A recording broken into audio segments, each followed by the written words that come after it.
I personally had lost over 70 pounds, which I can show right here. I think the primary issue that people run into is what they believe is required to make their transformation. Going to the gym and dieting are obviously the pre-sold ways to get in good physical shape and to reclaim your health.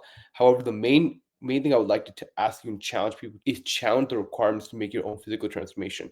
Why? Because first, that pre-sold, that mainstream way of getting in shape, a lot of entrepreneurs I've spoken to, a lot of people who travel, they can't use that pathway. Being location dependent, having to commit to driving to a location is something that a lot of people can't do, and therefore believe the idea of a transformation is not possible for them, and thereby they can't live the experience of a healthy life.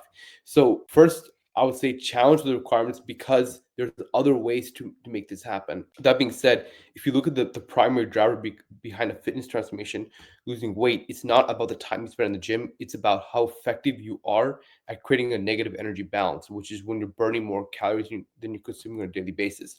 So with that being the only requirement, this opens up a multitude of avenues you can take to make your own physical transformation. And in my opinion, the most effective one is a location independent approach, something you can do anytime, anywhere, and while you listen to a podcast or on a phone call.